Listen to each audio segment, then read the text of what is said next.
Alors nous sommes le jeudi 6 octobre 2022. Je vous parle de notre studio de la rue de la Providence, dans tous les sens du terme. Et j'ai pas mal de sujets à traiter. Et je vais commencer par la question de l'étranger. Je pense que l'étranger ne doit pas être dans le déni d'être étranger. C'est souvent une tentation. Quelque part, il y a une sorte de surmoi qui veut que l'étranger nie qu'il est étranger, brouille des pistes et dise « mais non, je ne suis pas étranger » pour toutes sortes de raisons. D'ailleurs, être étranger, ça veut pas dire simplement ne pas être de telle nationalité. Quelqu'un qui vient de Marseille, il est étranger à Paris, et inversement. Quelqu'un qui vient d'un certain milieu est étranger à un autre milieu. Quelqu'un qui vient des Antilles est étranger par rapport aux gens de la métropole. Quelqu'un qui vient d'Afrique du Nord est étranger, etc. Donc, et c'était valable avant l'indépendance de l'Algérie ou d'autres pays du Maghreb.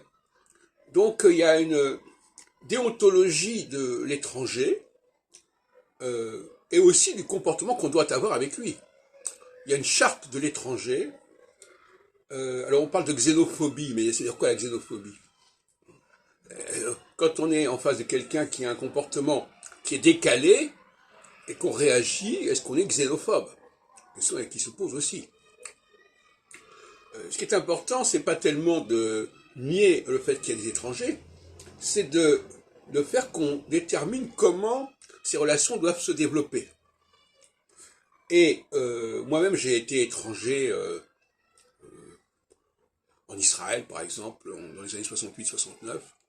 Une expérience assez brève, un an et demi, mais qui m'a éduqué à ce niveau-là. Parler une autre langue. Alors même si on est juif en Israël, on est quand même étranger, parce qu'on n'est pas né là-bas, et la langue n'est pas celle qu'on a apprise, etc. Donc il y a toutes sortes de façons, n'est-ce pas? C'est pas parce qu'on est de telle religion qu'on n'est pas étranger.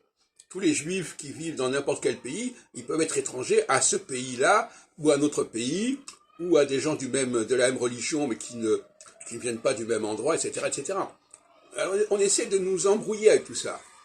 Alors, moi, je voudrais qu'on détermine une charte de l'étranger, et notamment résister à la tentation chez l'étranger de se prendre pour ce qui n'est pas, de ne pas rester à sa place, quelque part.